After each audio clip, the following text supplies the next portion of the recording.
Okay, so we are ready to go. Welcome to everybody from here in Ojai and around the world. Special guest today, Ojai City Council member Susa Francina. Only in Ojai, people from City Council attend a Krishnamurti meeting. Thank you very much, David, for having accepted our invitation. It's a special treat to have you here because you have been exposed to the teachings in many ways. You have interacted very often with Krishnamurti. You have been the first teacher at Oak Grove School. Later on, you became the educational director. And in the last years of Krishnamurti's life, you became the director of Oak Grove School. David Moody has also published 3 books. The Unconditioned Mind, J. Krishnamurti and Oak Grove School. Secondly, An Uncommon Collaboration, David Bohm and Krishnamurti. And third, Krishnamurti in America.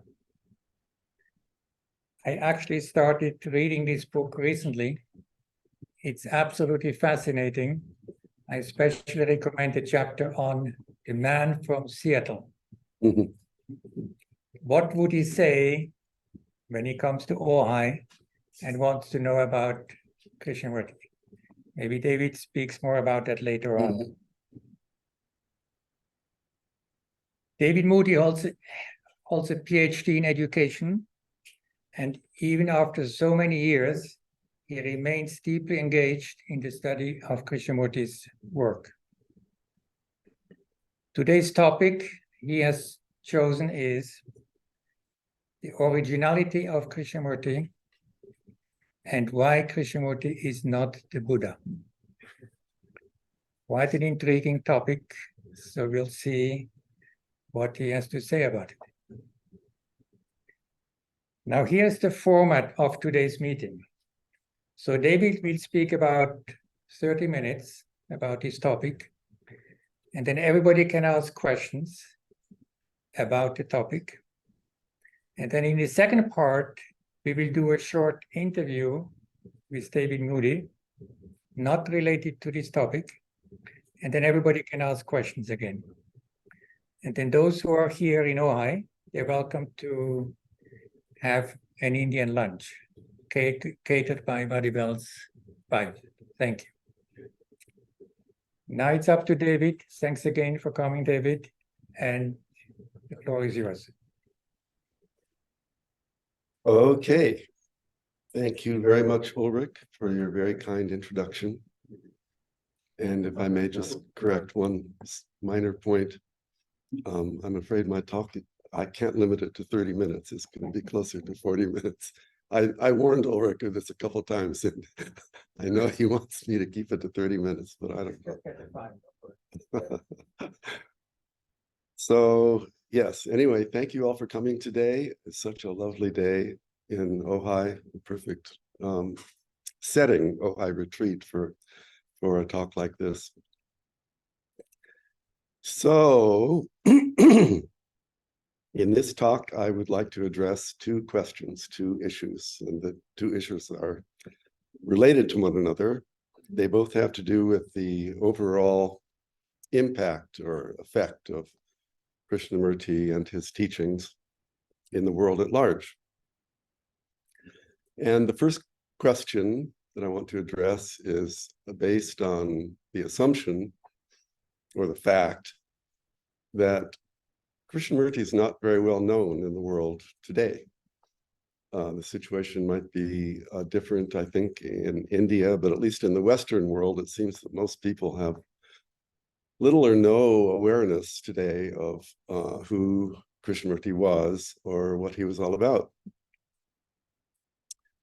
There was a time, during the last couple of decades of his life when he was more widely recognized and appreciated. But today, nearly 40 years later, it seems that he's no longer remembered very much except by a slender minority of people. So my first question is simply this: why is this the case? Because the things he had to say were so insightful, so meaningful, and so important that it's a great puzzle why many more people don't take his views very seriously. So how can we account for this unfortunate state of affairs? Now, the second question is somewhat related to the first one. And the second question is based on the assumption or the fact that very few people, if anyone at all, have fully understood what Krishnamurti was trying to convey. He certainly succeeded to a great extent in expressing his message to the world, but how well that message was received was another matter. And the evidence suggests that it was not received in any kind of fundamental or transformative manner. Now, we can't know for sure what any individual may or may not have understood. Who knows? There may be a few people out there who got it completely and they just didn't convey or communicate that fact. But the evidence suggests that if such people exist, they are few and far between. And Krishnamurti himself made that point in 1986 in his very last recorded statement. So what happened is this: Mary Cadogan, who was the secretary of the Krishnamurti Foundation in England, submitted a question to him in writing. And her question was, when Krishnamurti dies, what happens to that extraordinary focus of understanding and energy? And I'm going to read you a portion, the last part of what Krishnamurti said in response to this. He recorded a statement of 2 or 3 minutes. This was in February of 1986, and it was 10 days before he died. And the last part of what he said at that time in response to this question was, "You won't find another body like this or that supreme intelligence operating in a body for many 100 years. You won't see it again. When he goes, it goes. There is no consciousness left behind of that consciousness, of that state." And then here's the part that concerns us. He goes on to say, "They'll all pretend or try to imagine they can get in touch with that. Perhaps they will somewhat if they live the teachings, but nobody has done it. Nobody.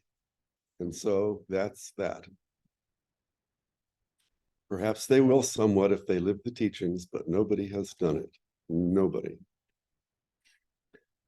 And in addition to that recorded statement, we also have the testimony of Dr. Krishna. Some of you may know him. He wrote a very, very good book describing his relationship with Krishnamurti and many other things in that book, called A Jewel on a Silver Platter. And in that book, he describes the very last thing that Krishnamurti said to him in 1986. Krishnamurti told him, "Sir, I'm surrounded by people who have not the foggiest idea what I am talking about." I feel like that is a pretty remarkable and emphatic statement, maybe a little bit more blunt and pithy than what he had said in the recorded statement.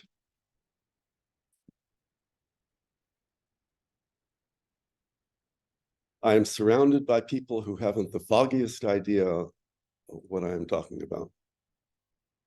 And finally, I can report a very brief conversation that I had with Krishnamurti that was in the same vein.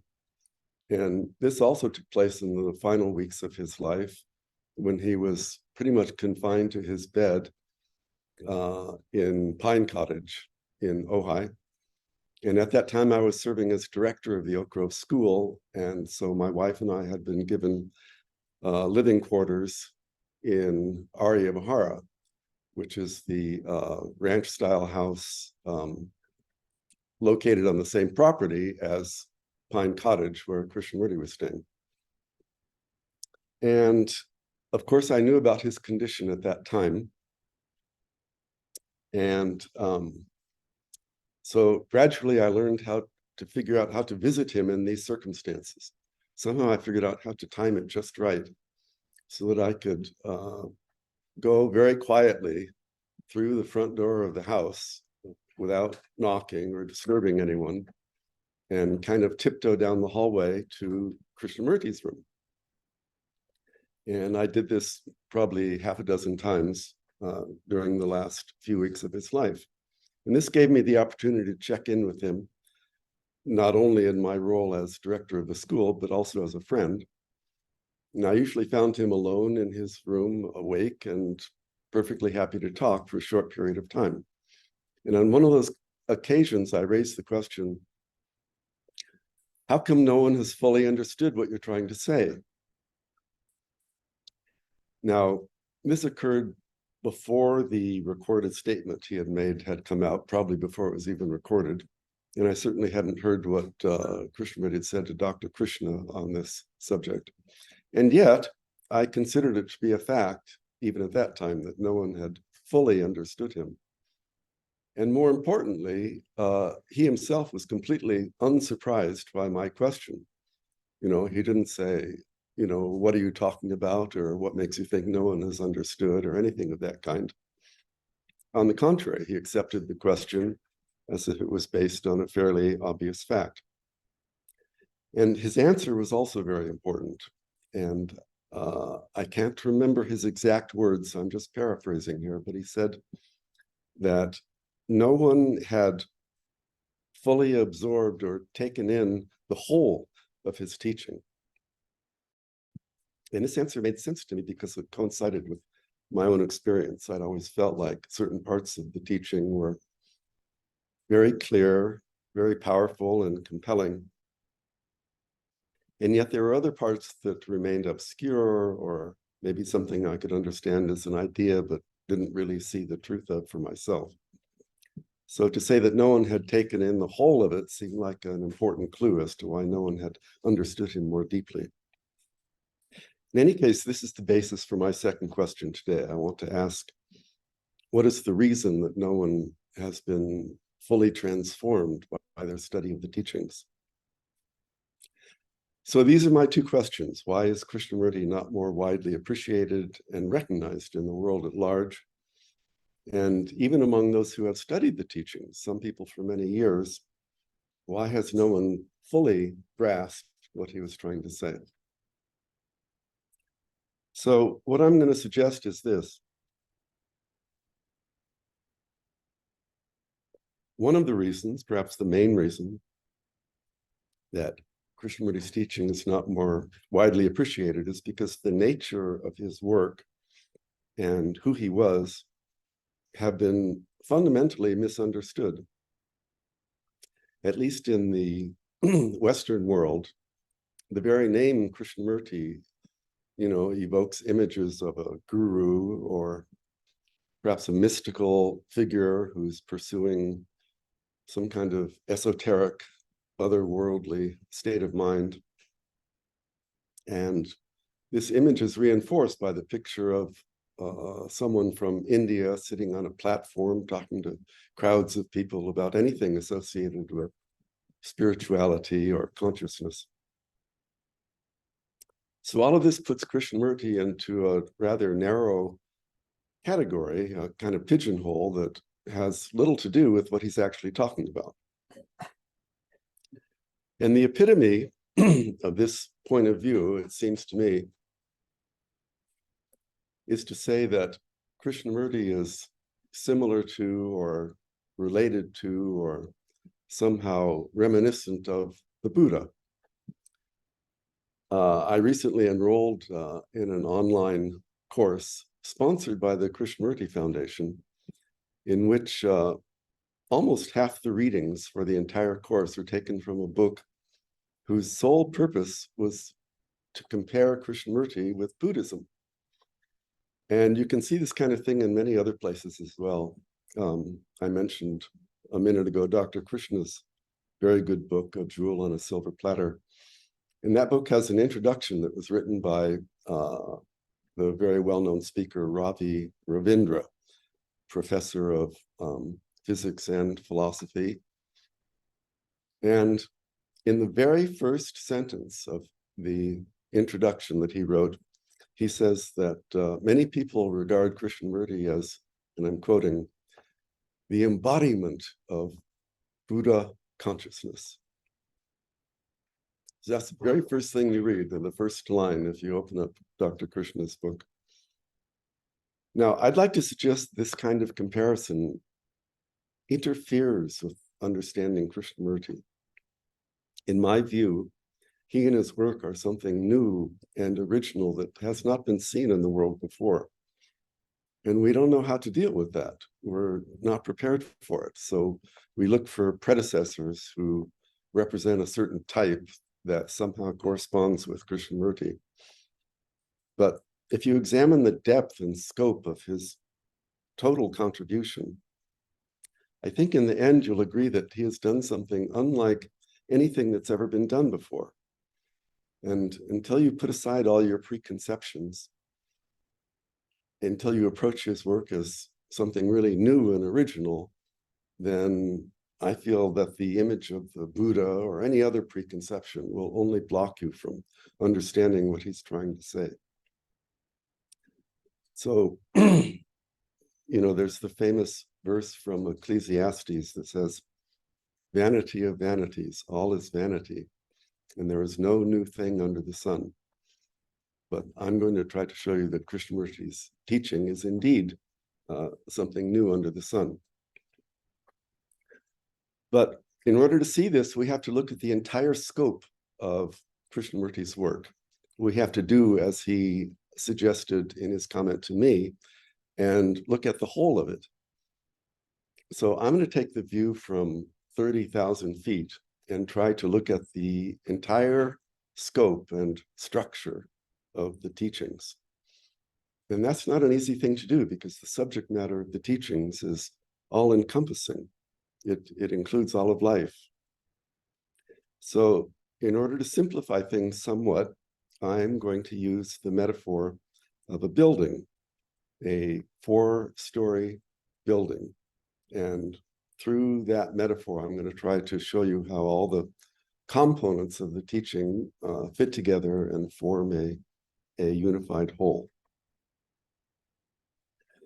Now, the 4-story building that I'm going to describe has a kind of front yard or courtyard in front of it, a place that prepares you to enter the building. And for purposes of our metaphor, this courtyard corresponds not with the teachings themselves, but rather with the manner in which the teachings were delivered. So let's begin by looking at how the teaching was developed and how it was expressed. As some of you are probably aware, Krishnamurti's real work did not begin until he himself was in his mid-30s. And at that time, he dissolved the Order of the Star and broke away from the Theosophical Society. Now, this itself was a radical act. For a full 20 years, from 1909 until 1929, the young Krishnamurti had been raised and nurtured in a worldwide organization dedicated to elevating him to the role of world teacher. And so to completely dissolve that organization and go his own way was itself an act of great originality. And at that time, he announced his intention for the rest of his life, which was to set humanity free, not in a political or economic sense, but psychologically free. And this too is an act of great originality. And he pursued that intention for decade after decade for the entire rest of his life. And let's look at how he went about it, for this too was unusual. He delivered his message from public platforms in talks that were open to the general public, and he never charged any admission fee. Think about that for a minute. He spoke to people all over the world for year after year after year, and he never charged a penny for admission to any of his talks. Who does that? How unusual is that, in this modern world? Not only that, he never created any kind of group or organization that anyone could join or become a member of. There was a bare bones organization, sufficient to arrange his travel and organize his talks from a logistical standpoint. But there was no group that anyone could ever join or become a part of. And finally, there was the very unusual manner in which he delivered or expressed the talks themselves. He never spoke from any notes. He was never speaking from memory. Many of his themes were common from year to year, but it was always expressed in new language because it was spoken from his immediate perception at the time that he was speaking. And yet the talks were always coherent, logically organized, and lucid from start to finish. So these are some of the unusual characteristics, not of the teachings themselves, but rather of the manner in which they were expressed.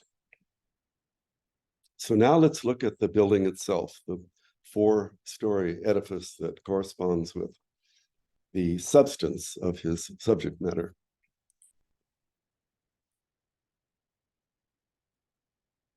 Now, in some respects, the most important thing about this building is the foundation on which it rests.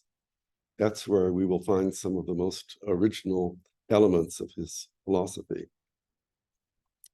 So let's pause to look at the foundation before we describe the 4 stories.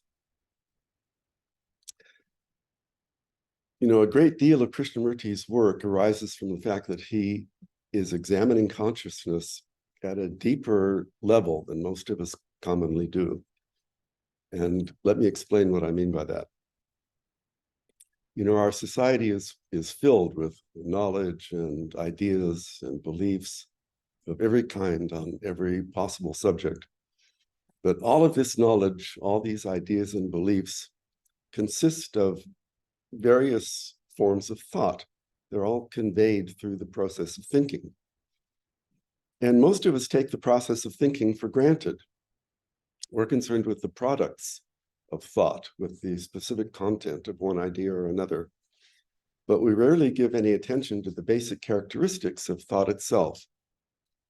And yet it's exactly those characteristics that represent the foundation of the entire structure of Krishnamurti's work. So perhaps the single most important thing that Krishnamurti did was to examine the very fabric, the intrinsic quality of thought itself. And one of its characteristics is that thought represents the past. And I think we don't ordinarily think of it that way, but Krishnamurti says thought is the responsive memory, which is the past. And this crucial principle lies at the root of many other elements of his philosophy. He also maintains that thought is inherently fragmentary. Everything it does is built on a framework of fragments, and this shapes and limits what it can and cannot do. And again, the fragmentary nature of thought is not something we ordinarily give any attention to, but for Krishnamurti, it's a defining characteristic of the whole operation of consciousness.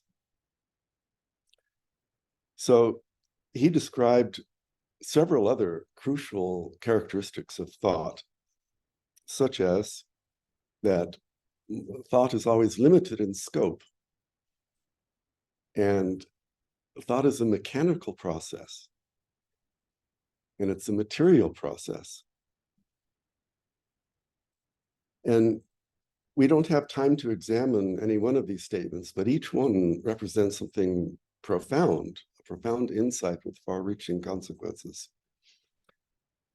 And the foundation of Krishnamurti's philosophy also had a great deal to say about perception, observation, awareness, which are very different faculties from the process of thinking. Much of what he's concerned with revolves around how to bring about clear, undistorted observation of ourselves and of the world.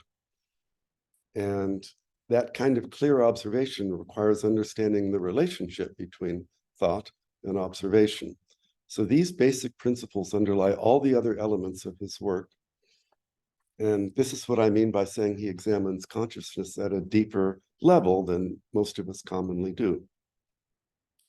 Now, anyone trained in conventional approaches to psychology or philosophy might ask, on what basis does Krishnamurti make his various claims about thought and observation? And this is a very important point, because Krishnamurti's originality lies not only in what he discovered, but also how he discovered it. So to understand this, we have to consider how conventional psychology examines thought and perception. You know, we try to examine these inward events scientifically. You know, we love it when something about consciousness can be studied neurologically by using, you know, some kind of CAT scan or some other powerful imaging device to actually look inside the brain. And we can also accept it if there's an experiment with a large number of subjects and a control group and a statistical analysis at the end of it. You know, all of this we consider scientific and therefore a valid, reasonable way to study inward psychological events. But what we do not accept as scientific is any form of direct observation of what is going on inside ourselves. And that's not considered acceptable because what is happening inside of me, no one can see what is happening inside of me except me. And what I observe within myself might be biased. Whatever I report might be highly subjective. And so inward observations are generally excluded from conventional scientific psychological research. But one of Krishnamurti's most original contributions was to take this principle and turn it upside down and look at it entirely differently. Now, he would be the very first to acknowledge that what we observe within ourselves is likely to be distorted by our subjective ideas and conditioning. This is one of his most basic principles. But instead of just giving up, he says, let that kind of distortion become the most important thing you learn about within yourself. Because if you can understand the whole nature and source of that kind of distortion, then you can learn how to look at yourself objectively and see yourself as you actually are. So Krishnamurti calls this choiceless awareness. It's a subtle art, but he goes into it very carefully. So choiceless awareness represents the cornerstone in the foundation of the whole edifice of his philosophy. It's one of the great sources of originality in his work.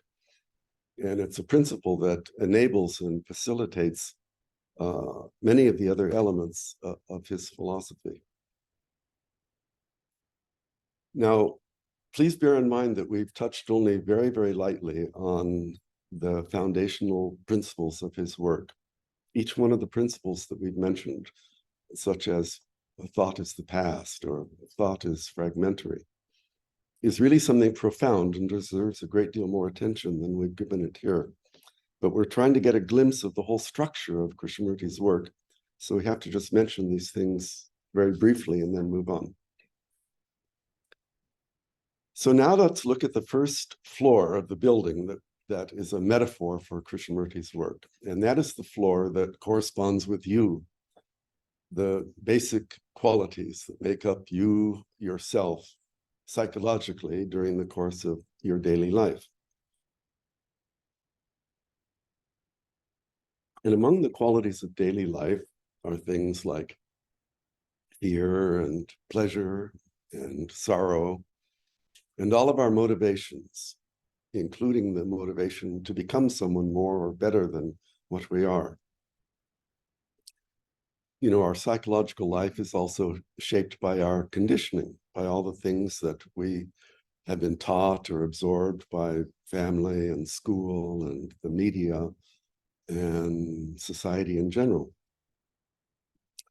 Our daily life includes anger and jealousy and attachment to particular people, or attachment to our possessions, or to our ideas and beliefs. All of this makes up the daily life of each individual human being. And we can think of each one of these issues as being like a room in the first floor of this building. So there are many rooms in this floor, and Krishnamurti goes into each one and examines it. He explores how it works, how it functions, and how it relates to the foundational principles of thought and observation. And at the very center of this room is the floor that corresponds with the self, the ego, the me. And Krishnamurti often discusses the self in terms of its various functions, such as the observer, or the thinker, or the controller. But his key insight revolves around the essential nature of the self, and how it really consists of a series of images contained in thought. Or as he put it one time, there is no self to understand, only the thought that produces the self. Now, the second floor of the building corresponds with our personal relationships. Krishnamurti maintains that we often form images of the people we know based upon our previous experiences. So these images come from the past, and they have the effect of coloring or interfering with our perception of the other person in the immediate present. And according to Krishnamurti, this dynamic represents a major source of conflict in our relationships. And the second floor also includes the way we compare ourselves with other people. You know, comparison is a form of measurement, and it too is based upon images we form of ourselves and of one another. And the consequences of this kind of comparison run very deep and have major effects upon our desires and motivations. Another feature of our personal relationships consists of the experience of being hurt by something insensitive or insulting that someone has said or done to us. And these hurts begin in childhood, and we often carry them with us for years or even decades. And Krishnamurti examines in detail the process that creates being hurt. And he suggests that if we understand this process, then it's possible to heal ourselves of all the hurts that have accumulated, you know, throughout our life. So this second floor includes all the different elements of our personal relationships. Now, the third floor represents our relationship with the entire world, with all of humanity. Krishnamurti often says, "You are the world." And he means something very particular by that. It's not just an idealistic or semi-mystical statement. He says that each individual is actually, in fact, fundamentally similar to everyone else. He considers our differences of beliefs or nationality or religious affiliation all to be rather superficial, because underneath those differences, we all suffer, we all experience fear and loneliness. We all want to become someone more or better than what we are. And at this deeper level, he says, we're all basically the same. Therefore, the statement that you are the world is for Krishnamurti a fact, a fundamental reality, not an ideal to be achieved or some kind of mystical goal. And he says, when you really realize this fact, it changes your relationship to humanity. It engenders compassion and a feeling of responsibility for mankind.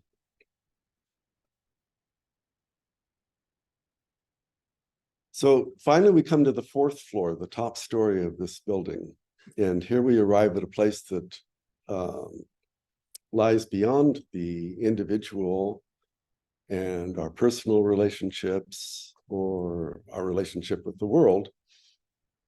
And I think we could think of this floor as having balconies or other spaces that are open to the skies, because this is the level that addresses whether there is anything in life that is sacred and eternal, something that lies beyond time and knowledge. Krishnamurti often asks, what is the state of mind that is capable of coming into contact with something timeless, something that cannot be described in words? Such a state of mind is meditation.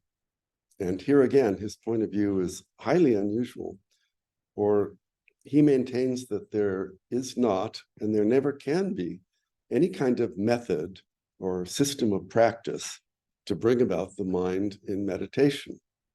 He goes into it very carefully. He says that any form of deliberate meditation is no meditation at all.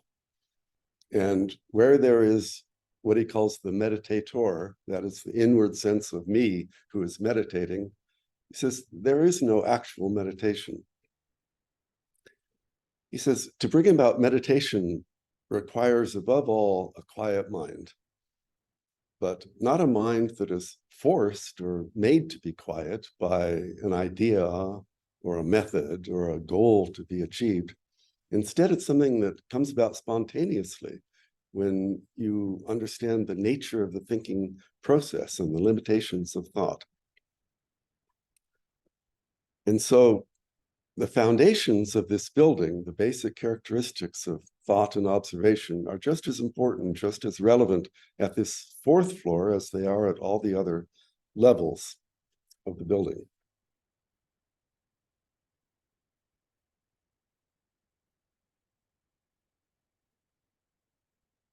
Coming near the end, Ulrich. Won't be too much longer. But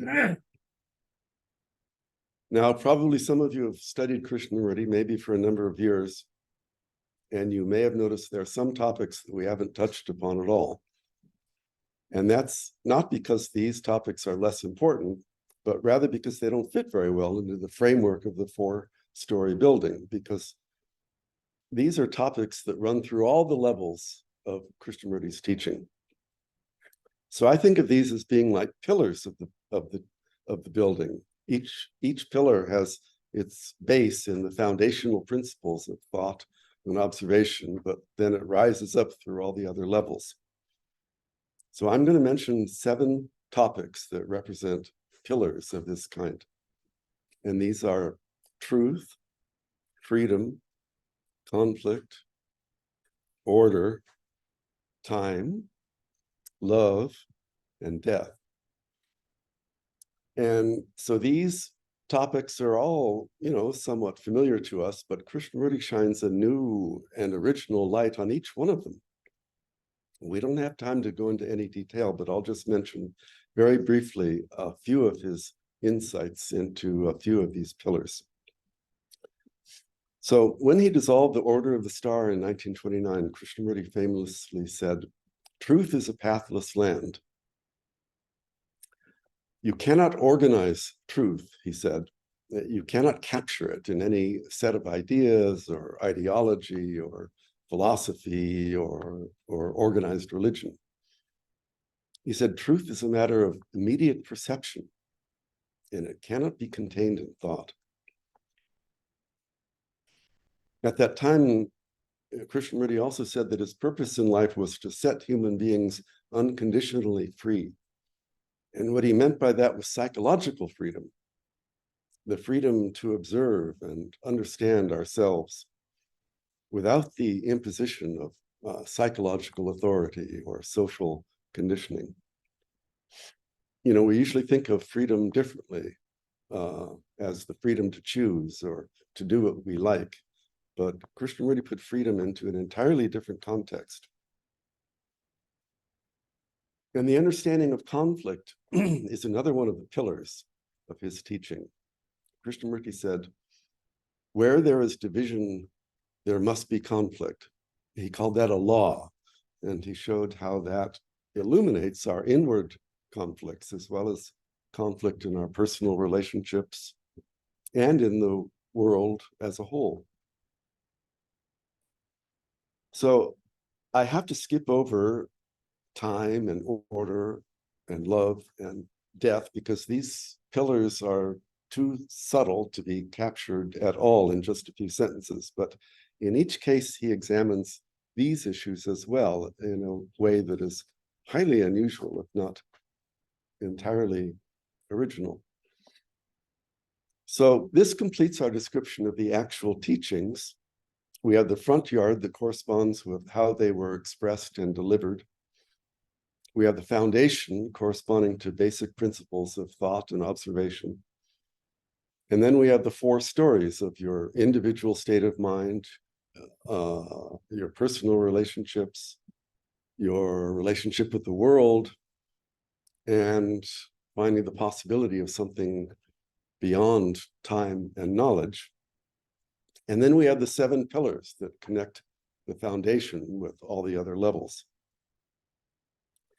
But we're not quite finished with describing the whole scope of Krishnamurti's contribution, because in addition to the teachings themselves, we also have to include the schools, the several schools he founded, and find a place for them in our metaphor of the 4-story building. So I'm going to suggest that we think of this building as having a very, very large, very spacious backyard. And in this backyard, there are 8 little schoolhouses, each one corresponding to one of the schools that Krishnamurti founded. As you may know, we have the Oak Grove School here in Ojai. There's the Brockwood Park School in England. And there are 6 schools in India, 2 of which were founded as long ago as the 1930s. Most of these schools are situated on beautiful pieces of land, sometimes running to hundreds of acres. They include residential and day schools, elementary and secondary. And they're all committed to offering a different kind of education, one that is dedicated to allowing intelligence to flower without the heavy imprint of social conditioning or psychological authority. In fact, these schools are dedicated to unconditioning the mind, which itself is a highly original educational objective. And even with all this, there is still another dimension to Krishnamurti's contribution, another facet of his originality. One of the most beautiful elements of his work consists of his many observations of the natural world. And these are not contained in his public talks, but they appear in several of the books he authored. I'm thinking of the 3 volumes of commentaries on living, as well as his 3 diaries, which are Krishnamurti's notebook, Krishnamurti's journal, and Krishnamurti to himself. So I tried to estimate the number of descriptions of this kind, and I think it's somewhere in the neighborhood of 300.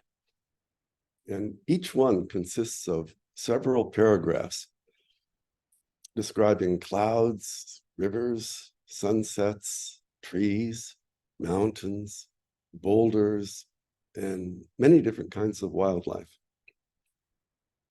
So to complete our metaphor, I'd like to suggest that our 4-story building, with its foundation and 7 pillars and its front and backyards, our building also has an annex, an adjacent property of several hundred acres, which is a wildlife preserve maintained in a pristine natural condition. So I hope I have succeeded in showing you why I feel that Krishnamurti's work is highly original. Of course, there are elements of his teaching that correspond with things that other people have said. But if you look at the whole scope of what he's accomplished, as well as many of his individual insights, I think you'll see that his work is really without parallel. He's covered the entire field of life and consciousness in a way that really cannot be compared with anyone else. And this is why he's not more widely appreciated. What he accomplished is too vast and too original. Nobody's prepared to accept that this unassuming man with an Indian name, who charged no admission fee for his talks and created no organization for anyone to join, could possibly have revolutionized our understanding of the human mind. And that is also why even those who have studied his work find it difficult to absorb. It's too profound, too original, too revolutionary.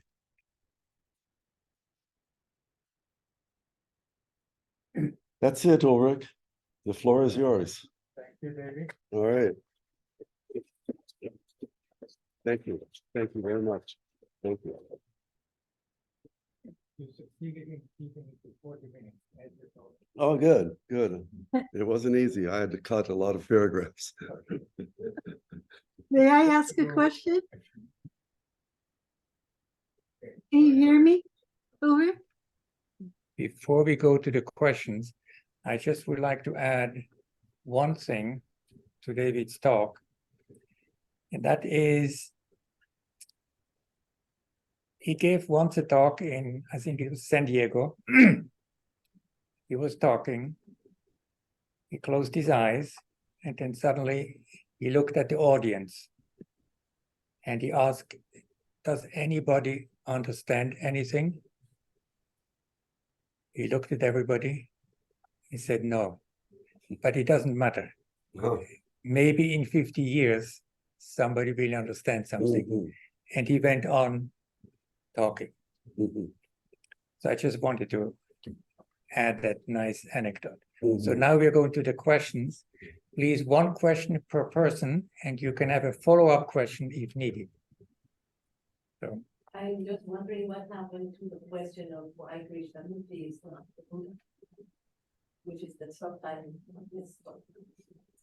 Well, what I'm trying to say is that he's unlike anyone that came before. He's original. He's something new. And, you know, in all honesty, that title was a little bit tongue-in-cheek. I would say, if you press me on it, I would say, well, if the Buddha did all of the things that I described that Krishnamurti did, then maybe he is the Buddha. But to my knowledge, the Buddha didn't accomplish all of the things that I described. Well, I asked because in one of the talks or dialogues he had with Buddhist scholars, the one from Sri Lanka, whose name doesn't come to mind at the moment because my memory is waning. He found that what Krishnamurti was saying was just like what the Buddha was teaching. And that happened several times, and not just one sitting, but they had more than one session that was videotaped. And so I was very curious to see what you had to say. Well, I did try to make the point. I did try to acknowledge that there are elements of Krishnamurti's teachings which coincide with things that other people have said. But that's why I tried to describe the entire scope of what he did. I think it's when you look at the whole of it that you see that what he did is unique, mind-boggling. Yeah. So that's your question and follow-up. Don't ask me any more tough questions. I have a question. Response to the question that was asked, comparison of I remember in that very dialogue, Krishnamurti said, "Why do you compare?" He answered that, but he responded that to the person who was comparing his teachings. And you see this Krishnamurti saying something by that statement that our mind that compares is missing something. It's missing something original. That's that. I just wanted to propose that the fact that Krishnamurti answered that, Yeah. and the way say something, saying something. Yeah, the fact that Krishnamurti made this point himself is very relevant because the way I understand what he's saying is that that kind of comparison means that, you know, you're doing two things at the same time. On the one hand, you're trying to listen to what the man is saying, and at the other time, you have this image of somebody else, and you're looking through the image at the immediate thing which is happening now, and that introduces a distortion. It's a screen, it's a kind of block, and that can, you know, Krishnamurti's hard enough to understand if you give him all your attention, but if you have other extraneous things standing in the way, it seems to be even more challenging. May I comment? Online has a question. How can you? Oh, there's Susa. Hi, Susa. Hi. We Could see I- you. I have to leave in about 15 minutes, so could I comment and ask a question? Did you hear that? Cannot hear it. Can you turn your volume up, Susa? Because we hear you a little bit, but not entirely. If I talk really loud, I don't see the volume. There you go. That's better. I'll put it closer. I'll put it closer. So I want to put forth. Now you're there's too delay. loud. I'm Now you're too loud. Okay. I just want to put forth two thoughts, and then I want to answer a question that you asked, David, during your talk. One thought that always is on my mind, because I've been listening, you know, my whole life since age 16 to the talks here in Ojai and Sanan. What would have happened if he had not been handpicked as a child, and he had the normal struggles for survival? Would that consciousness have been allowed to blossom? Because it's undoubtedly, you know, all the forces of society are against us, you know, because most humanity is struggling just to get enough to eat and to survive. So that's just a thought that I had. I get it. Okay, and the second thought is that. Can you hear me? There's like a delay. So, as a teacher, if your students don't understand you, you have a responsibility to communicate in a way where the students can understand. So my other thought is that Krishnamurti seems to put the responsibility on us not understanding him on the audience. I say that half of it is his responsibility. Thirdly, you asked that he gave talks for free, and you asked the question, who does that? Well, who does that is someone who doesn't need the money, because he already had financial support. That's, you know, so it's not fair to just put that out. The answer is so obvious. If you don't need the financial Okay, support. Susa, may I reply to you? Yes, of course. First of all, what is going on with the sound? Susa, there are different phases of Krishnamurti's life. Up until 1929, when he broke away from the Theosophical Society, he had plenty of financial support. After he met Mary Zimbalist in 1964, he had financial support. In between those periods, he did not have financial support. He went for decades with very little financial support, and he lived very, very frugally.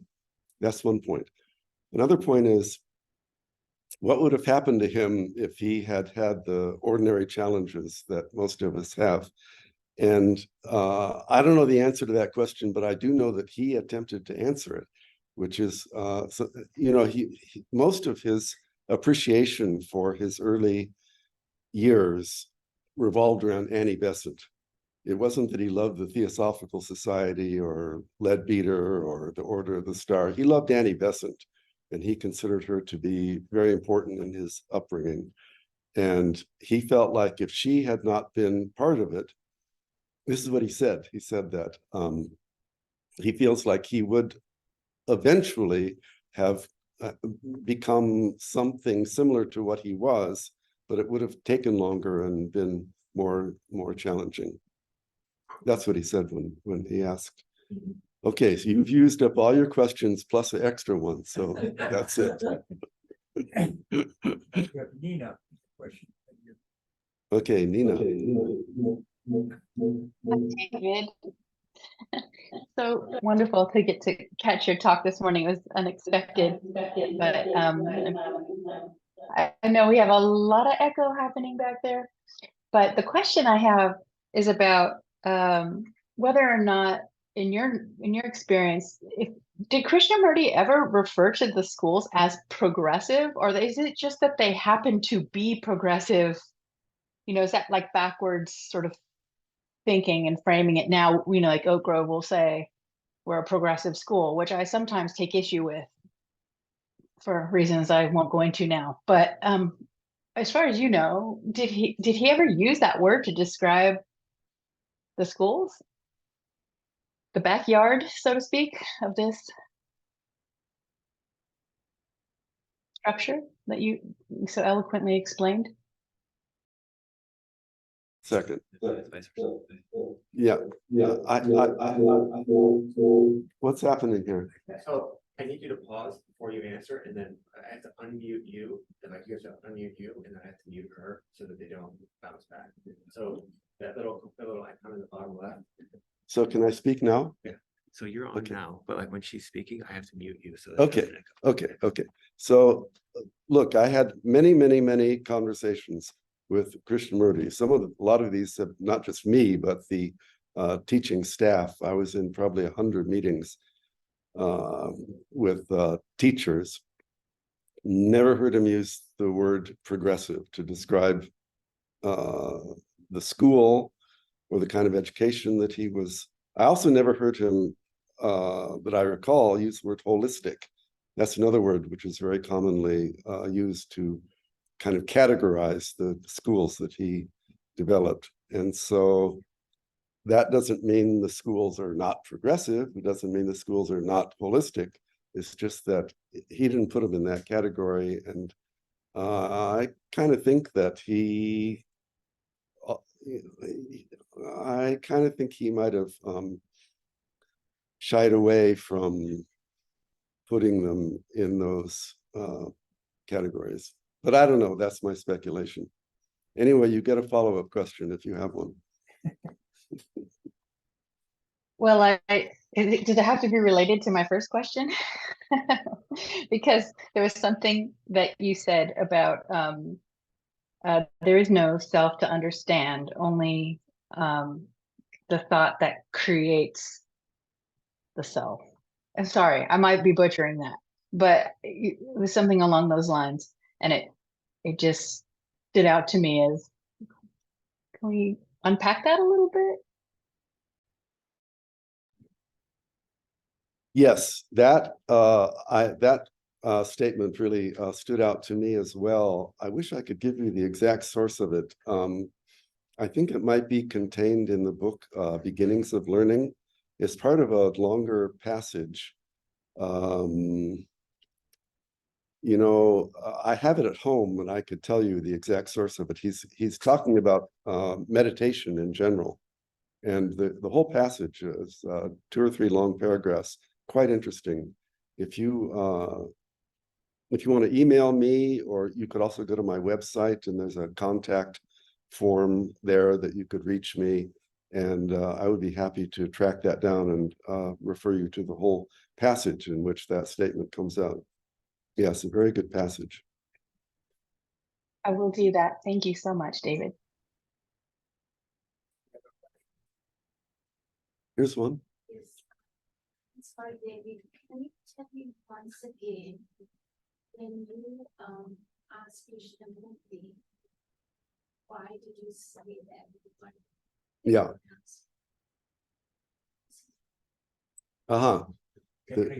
The question was, what did Krishnamurti say when I asked him, how come nobody's understood you completely? And you know, a lot of things, statements, little conversations I had with Krishnamurti, my mind remembers word for word. But unfortunately, this is one that I cannot quote him verbatim. But I definitely remember the gist of it, which was, he said that nobody had taken in the whole of it, the entirety of the teachings, which makes sense to me, because the teachings are vast. They encompass so many, many, many different kinds of issues that it's very easy to become interested in one issue or another, and or maybe find a couple issues which are obscure and eventually kind of give up.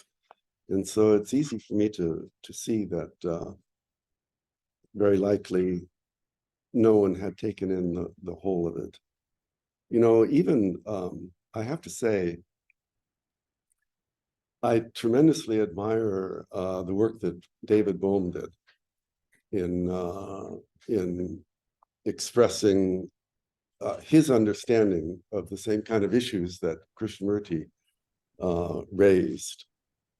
But Bohm did a series of seminars here at Oak Grove School in the years immediately after Krishnamurti died, and I was part of the group that put those seminars on, and we recorded them and transcribed them, and I've looked at them quite carefully. And there's elements of the way that Bohm conveys the whole thing, which leave out whole chunks of what Krishnamurti is talking about. Bohm had a genius for expressing things in very, very clear, lucid language with wonderful metaphors and examples. But if you look at all of what he put forth, it was just a fraction of what Krishnamurti was talking about. There's some very fundamental things in Krishnamurti that Bohm just never even mentioned. So even in a case like him, Bohm's, of all the people we know of, there's just a very few, Bohm and Dr. Krishna and very few others who seem to have come pretty close. But even in the case of Dr. Bohm, I can see that there are things. I wish he were around now so I could ask him about those things, because it seems like he just didn't consider some of the most fundamental points. At least he didn't raise them in the seminars that he conducted, in which he had complete free reign to talk about anything that he thought was, most significant. David, can I add something? Of course. Can you hear me? Oh, on you. So can I add something, David? Yes. Okay. I read in your book that after Krishnamurti mentioned that nobody understood it completely, he came back a few days later and said, well, if somebody understood it partially, for instance, if somebody understood completely how fear comes into being, then this opens the door to the complete understanding. Yeah. So he acknowledged that the partial understanding can be beginning to a more profound understanding. And that's in your book, right? David, I remember a little more that he said.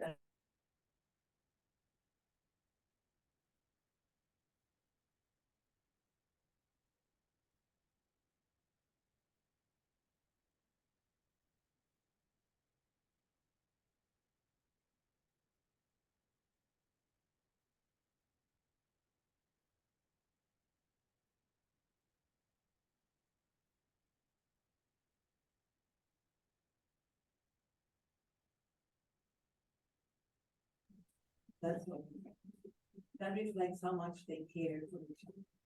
Yeah. So Ulrich's point is very interesting. I also have remember Krishnamurti saying that if you understand one thing completely, it opens the door to the entire structure of consciousness. So what can we say about that? Maybe so. I don't. Adele? Well, on that thought, I have often thought that Krishnamurti might have been a little bit unfair in expecting us to understand everything. and have that change of consciousness, that transformation. Because I think over time, it happens. Because the average person may need more time. And I think for me, I've noticed that I've integrated a great deal that I may have learned and didn't always attribute it to the sources or even to Krishnamurti, and then realized there was a kind of awakening where I realized, wait a minute, that's something that I actually read or heard Krishnamurti say, and I often came back to things that he had said that originally I may not have fully or even partially understood. And I come back to it with age and a certain amount of wisdom as I get older. And I realize he had planted those seeds that now have blossomed. Maybe too late. It would have been nicer to have understood more at a younger age when maybe I could have contributed more. But it seems to me that it's unfair to think that all of that, to use the metaphor of your building, including the large courtyard, and how, coming from our conditioning, how could we possibly understand all that in an instant, even though he seemed to imply that we could have that kind of understanding. But I think it may be a gradual process for some of us. And there's nothing, I don't see anything wrong with that. I feel that I have grown as a result. So Adele, you're raising two questions. As I understand what you're saying, it sounds to me like you're raising two questions. They're both very interesting. One is there such a thing as partial understanding, which is of any significance? And I would definitely come down on the side of saying, yes, absolutely. And I think Krishnamurti would acknowledge that too. And one of the reasons I say that is because there was a time in the late 1970s when he conducted a series of meetings with the trustees of the Krishnamurti Foundation here, Krishnamurti Foundation of America. And all this was recorded, of course, and transcribed. There's a book called The Perfume of the Teachings, which describes all this. And what he's saying in his conversations with the trustees, he's saying something like, what are you guys going to do after I'm gone? Because it was clear that he had only a few years left. He says, oh, and this is where the man from Seattle comes in. He said, people are going to come here and want to know, what was this guy like?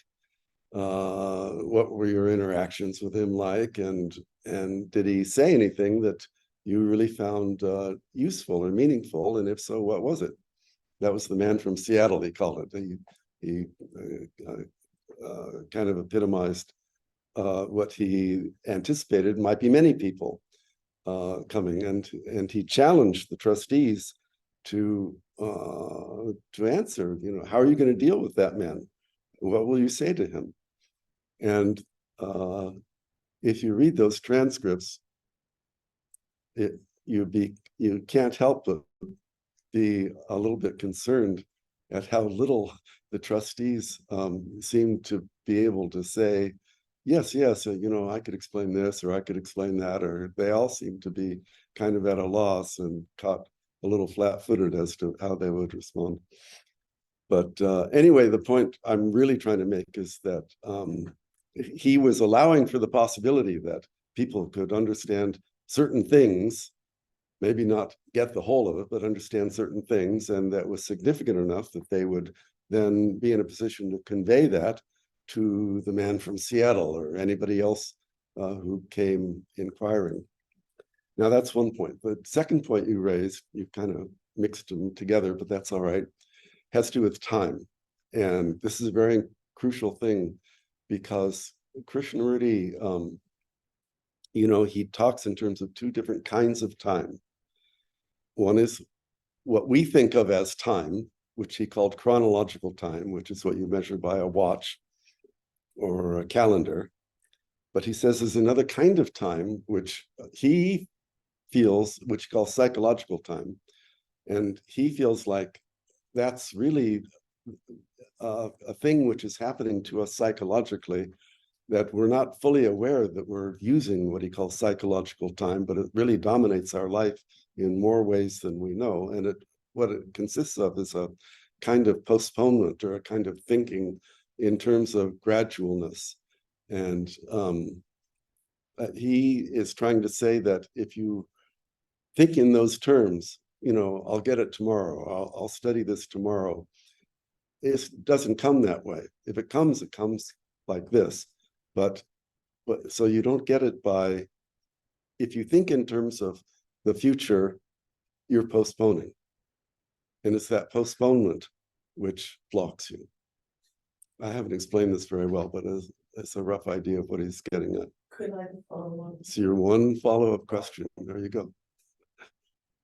We have other questions here, I see. So go ahead, Adele. So Thank you.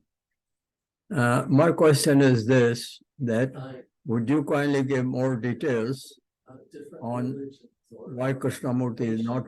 Orders. And we have, in current events, we have so many examples. We have the whole situation with Israel and Hamas and Gaza right now, the divisions that come from that. And I remember when I first heard Krishnamurti saying something about if we didn't have those divisions of nations and religions, what would our society be like? That was instantaneous. Yeah. I could understand that instantly. Of course. And it stayed with me.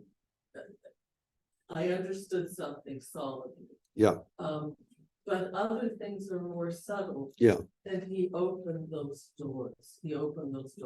But with some things, somehow he made it clear, and my own intelligence, my own consciousness was able to absorb that, yes, these are divisions. These are artificial divisions that keep me from bonding with this other human being who is just like me, suffering like me, growing up like me, dealing with some of the same issues.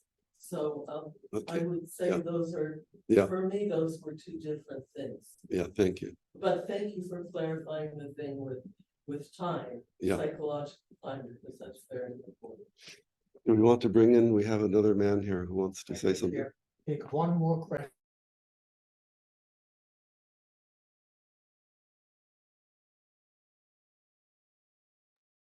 Yes, Oleg, I think you unmuted me. My question is this, Mr. Moody. Would you kindly give more details that Krishnamurti is not Buddha? What Buddha was, what Krishnamurti is, or what Buddha was not and Krishnamurti is? Thank you.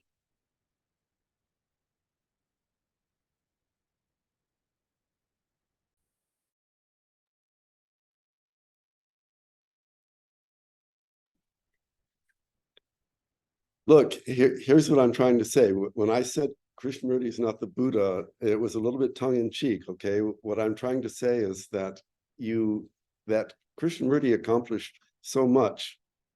If you look at the entire structure of what he achieved, all 4 floors of the building, plus the foundation, plus the 7 pillars, plus the schools, plus the pristine nature preserve, it's just overwhelming. And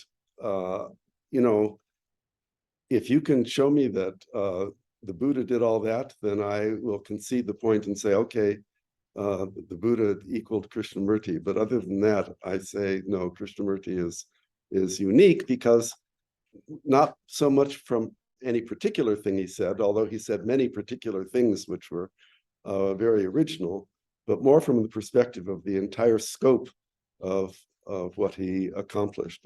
You know, a lady was said a few minutes ago that you know, many Buddhist scholars feel that there's a certain overlap between Krishnamurti and Buddhist teachings. And I do not at all mean to deny that or dispute that or argue with it. I'm just saying that although there are areas of overlap, that the entire structure of Krishnamurti's work is much larger and much deeper when you consider especially the foundational principles that I described. Thought is the past, thought is fragmentary, thought is mechanical. This kind of observation is so important and relevant throughout all of his teachings.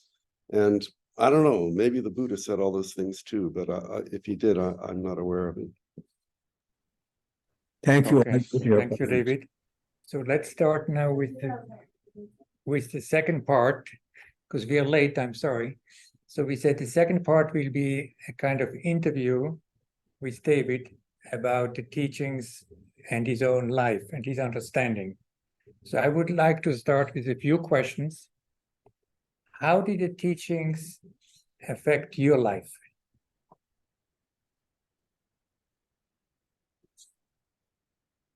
You know, it gives me a framework for understanding everything that happens in life, not only in my personal life, very strongly there, but also in looking at the world and understanding what's happening in the world. You know, I'm kind of a news junkie, follow current events closely, and you can see, you know, there's so many things that happen in the world which at one level are just completely baffling and incomprehensible, but at another level, you can kind of see how it works if you understand the psychology of the people involved. And I find Krishnamurti's teachings very useful for that purpose. As far as, you know, as far as issues or phenomena in my personal life, again, I find his work extremely useful. My evaluation of my own relationship to those things is that I understand some things when I'm slow. What I mean by that is something will come up which makes me angry or jealous or what have you, and I can relate those feelings to things that Krishnamurti is talking about, and if I work through it, I can arrive at a point where those feelings dissipate.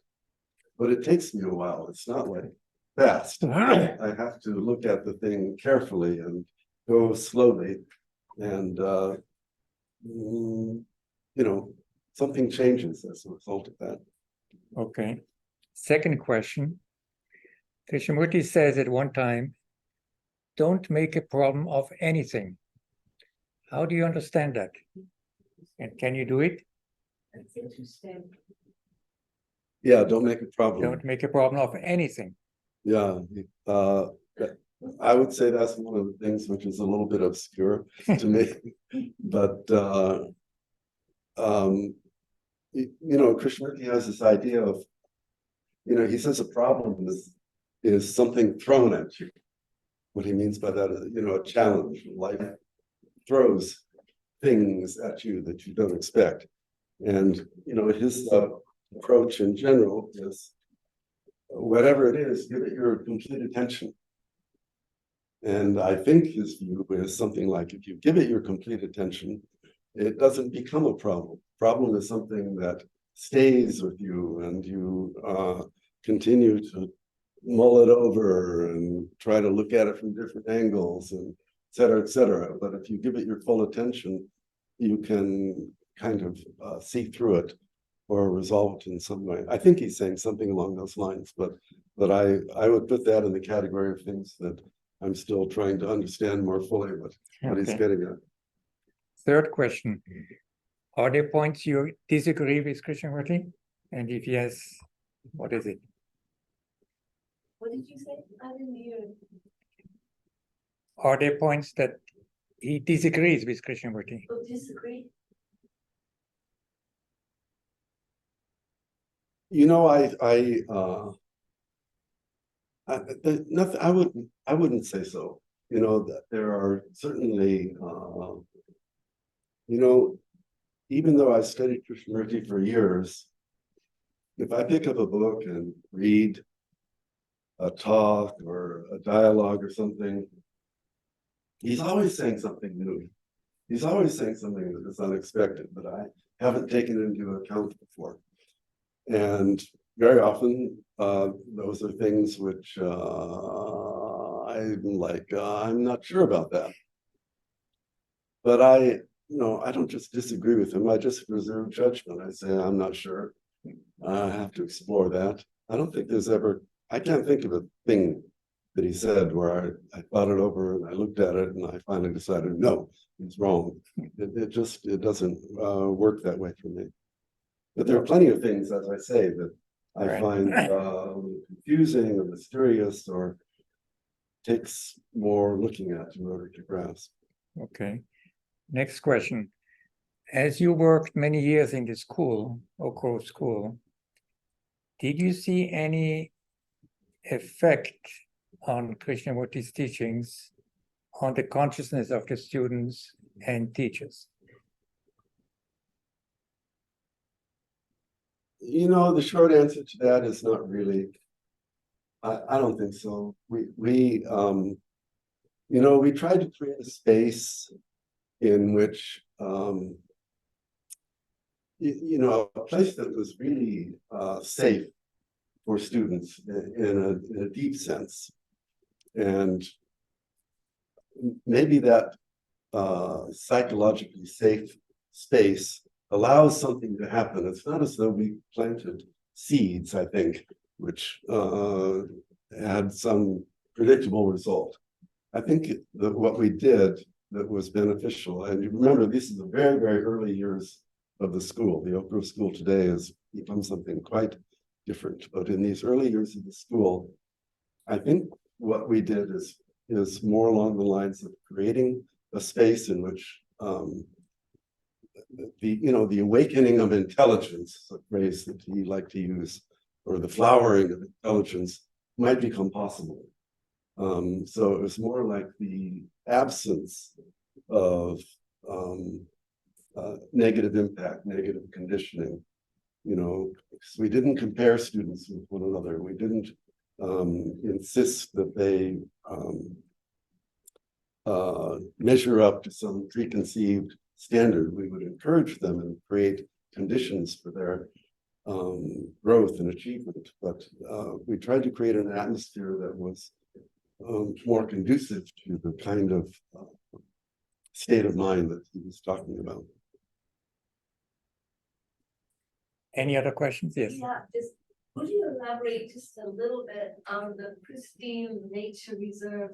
Because I feel like if you said he did that, it pertains so much to today as we're living further and further away from nature. We cannot live anymore disconnected from nature.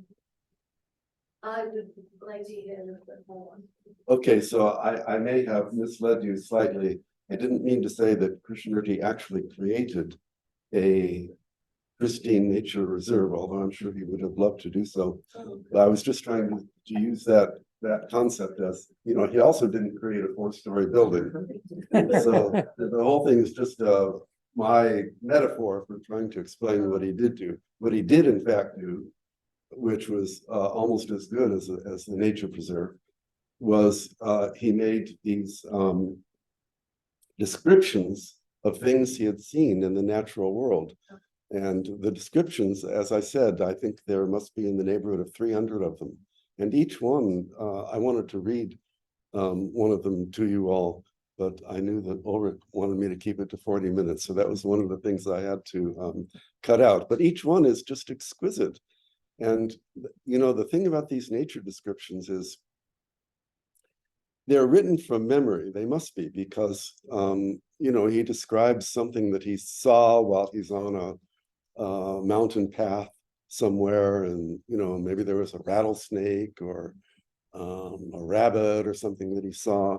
And so at the time that he's writing it, must have been some amount of time later, maybe hours later, maybe days later. And yet the accuracy of the description, the level of detail, the sharpness, the clarity of it is just striking. Yeah. And when you see that over and over and over and over again in hundreds of descriptions like this, it's like, whoa, this guy is really observing. And so bringing that kind of observation to the natural world is what he did in fact do. And I just, as kind of an extension of the metaphor, imagined a natural preserve that would have attached to the 4-story building to complete the metaphor, was all I was trying to say. Yeah, he absorbed, when he was in that place, he absorbed it so fully. Yeah. He took a photo of it without the camera. Exactly, well said. I never recorded it. I don't know. Last question. So Krishnamurti did not recommend meditation. No, I would not say that at all. Krishnamurti felt that meditation was extremely important, highly important. What he said was that if you have a method for meditation, you're not meditating. He ascribed a certain meaning to that word, meditation, which is obviated by a method. A method is a system of practice. You have a sequence of events in your mind and you have a certain objective that you're trying to reach. He said, no, actual meditation is an entirely different thing, which happens spontaneously when the mind becomes quiet. And for the mind to become quiet, again, it's not something that's brought about by a method or a goal. It's something that happens when you see the limitations of the thinking process. So he did not recommend sitting in meditation and using the breath or any technique. Okay, now we have to be careful here, because you got me in a way, because he was perfectly comfortable with the idea of sitting quietly. But sitting quietly is one thing, and concentrating on your breath is something else. Sitting quietly is something you do physically with your body to, kind of limit the external stimulation. But once you start concentrating on your breath, or having an image of something, some deity or some other figure, then you you've moved into a different realm. At that point, you've moved into the psychological field, and you have created a psychological method. That's where he draws the line and says, no, that's not meditation. So do you get students in the schools have periods or times when you say the meditation with no technique? The students sit and be quiet? Yeah, somewhat, a little bit. It was not something that he insisted upon or made necessarily a practice, but it's the kind of thing which is included in the schools if the people running the schools feel like it's the right time and place for it. For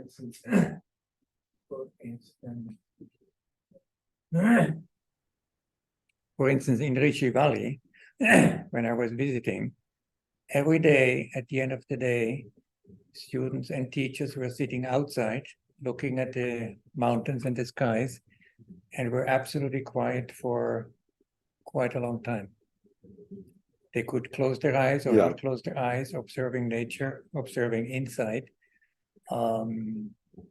So I don't know if it's happening in all the schools, but at least in some of them. Yeah, I say it's compatible with the schools, not compulsory. Sure. So I think we end it here. David, thank you very, very much. And Did you say you wanted me to end with some kind of anecdote? Yes, I forgot that. Thank you for reminding me. So please do. Do you think it's still appropriate? Yes, Not too late? yes, no, it is. Okay, so Ulrich asked me to end with an anecdote, so I have one. But some of you have already heard it if you read my first book, so I'm sorry about that. But I thought it would be fun to end with something which is kind of a counterpoint, different level experience with Krishnamurti than all the kinds of things that we've been talking about. So I just want to tell you a story of something that happened that was very meaningful to me and puts Krishnamurti himself personally in a little bit different light. So this occurred in 1980, and what happened at that time was, the school started in 1975, and I was with the school for teaching for the first 3 years. And at that time, during those first 3 years, my wife was working in Los Angeles. She had a good job with the county of Los Angeles. So she was working in LA while I was working in Ojai, and it was a challenge to be together during those 3 years. So at the end of 3 years, I took a break from the school and went down to LA for 2 years, and I was studying education at UCLA.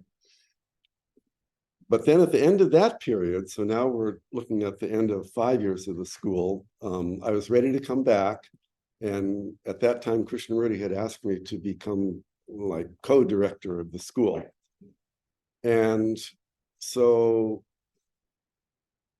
the arrangement that was offered was that they were going to provide living quarters on campus for me and my wife. So this meant that not only was I moving back from LA up to Ojai, but also my wife was quitting her good job with LA County and moving up to Ojai, whole household, right? So it was like a huge thing in our lives to make this transition. And, Krishnamurti was in Ojai every year from February until May. And my wife and I were not expected to actually move in until sometime during the summer, maybe 2-3 months after he left town in May. And on the very last day before he left town in May, one of the trustees of the Krishnamurti Foundation told me over lunch that it had been determined by him and his wife, who was the secretary of the foundation, that I was not going to be allowed to bring my cats with me to live at Arya Vihara. And this was completely devastating because my wife and I had 2 cats, one of which I was very attached to. I had been with that cat for years through all kinds of mishaps. And I was like, I'm not moving in here if I can't bring my cats. That was my state of mind at the moment. And so I went up to Krishnamurti's cottage, and he was there, and he was packing because he was going to leave the next morning. And I told him what I had just learned, and he immediately grasped the significance of the situation. I mean, he just got it instantly. I didn't have to explain or answer any questions. He just got it. And he goes, well, let's go talk to Mrs. Liliefeld. She's the one who was the secretary of the foundation. She was kind of a very serious, somewhat imposing woman who I personally was rather afraid of. And she's the one who had determined that I would not be allowed to bring my cats. He goes, let's go talk to Mrs. Liliefeld. And he could see instantly that I was nervous about it. He said, don't be nervous, let's go. And so we walked a short distance, about 30 yards over to where the foundation offices were. And the way he approached her was so interesting because he treated her with tremendous courtesy. She worked for him basically, but he treated her with such deference and courtesy and asked her so kindly if she could possibly spare a few minutes from her busy work to sit down and talk with us for a few minutes. And she just blossomed when she was treated this way by him. You could just see her warming to his manner. But she was not about to be just, pushed over easily by him. She did not want me to bring my cats. And so they sat down, she on one side of a metal desk and he on the other side and me kind of in the middle, anxiously listening to this dialogue going back and forth. And he was saying to her, how come he can't bring his cats? And she would give reasons and he would counter her reasons. And then she would come up with other reasons and he would counter those reasons. It went back and forth for like 20 minutes.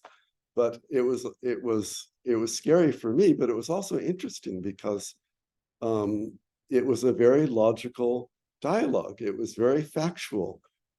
She had specific concrete things that she was concerned about. There have been cats on the property before. She didn't want them getting into the downstairs and getting, locked inside or, this, that, and the other. And he had answers for all of her things. And finally, he said to her, look, he said, here's this man, he's going to come up here and spend the rest of his life working here. And then he caught himself and he said, well, maybe not the rest of his life, but 10 years, at least 10 years. And basically, he said, give the guy a break. And she did. And she finally yielded and I was able to bring my cats. And I just thought it was a wonderful story because it showed how Krishnamurti was able to deal with a practical situation in a way that was so deft and sensitive to both me and Mrs. Lelyfeld, and with a successful outcome. All of this taking time out on the very last day before he's getting ready to leave for England and India. I was just very grateful to him for being so caring. Wonderful. It's a very wonderful story. Thank you.